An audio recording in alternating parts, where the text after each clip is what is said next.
रहनी हम लइका तू कैला सयान हो।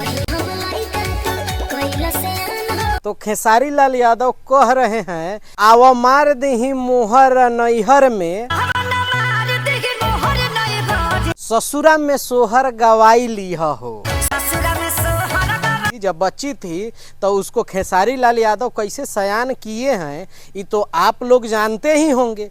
इहो सब जानता है कि कैसे सयान किया जाता है। एगो हम ही नादान हैं जवन नहीं जानते हैं। तभी नु आके हम पूछ रहे हैं आप लोग से कि ये नेहा राज लइका थी तो खेसारी लाल यादव कैसे सयान किए। तो खेसारी लाल भी कह रहे हैं कि आवा मार दही मोहर नैहर में, तोबा तोबा, मतलब ससुरा में सोहर गवाई लिया हो। इनके कहने का मतलब ये है कि वो स्टाम्प पेपर पे जो मुहर नहीं मारते हैं वो मुहर के बात नहीं हो रहा है, ये कुछ और मुहर के बात हो रहा है। वो एकाध बीता वाला मुहर होगा जो मारने के बाद उस सोहर जो है ना ससुरा में गवाया जाएगा। याद है कि नहीं है? ये खेसारी लाल यादव एक बार सोहर पवन सिंह को भी गवा रहे थे, वह सोहरवा की बात कर रहे हैं। सोहर तो समझते हैं ना लइका होने के बाद गवाया जाता है।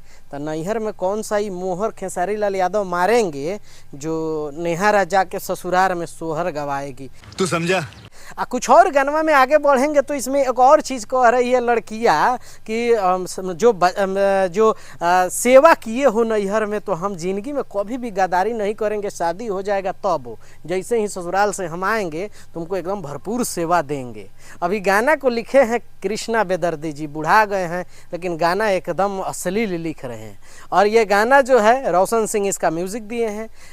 काजल जो है वायरल गर्ल एक लड़की, काजल ऑर्केस्ट्रा वाली नहीं थी, वही काम की है खेसारी लाल यादव के अपोजिट में। सुर म्यूजिक ऑफिशियल से ये गाना रिलीज किया गया है। अब आप लोग क्या सोचते हैं इस गाने के बारे में, अश्लील है या नहीं है गाना? और खेसारी लाल के आप अगर शुभचिंतक है तो आपको तो अश्लील दिखेगा नहीं। बाकी नेहा राज तो साफ सुथरा आज तक एको गो गाना गाई है कि नहीं हमें तो नहीं पता है, लेकिन खाली अश्लीले गाती है। अब आप लोगों का क्या विचार है इस गाने के बारे में नीचे कमेंट करके अपनी राय ज़रूर दीजिएगा। मिलते हैं अगले वीडियो में। बाय बाय, टेक केयर, जय हिंद।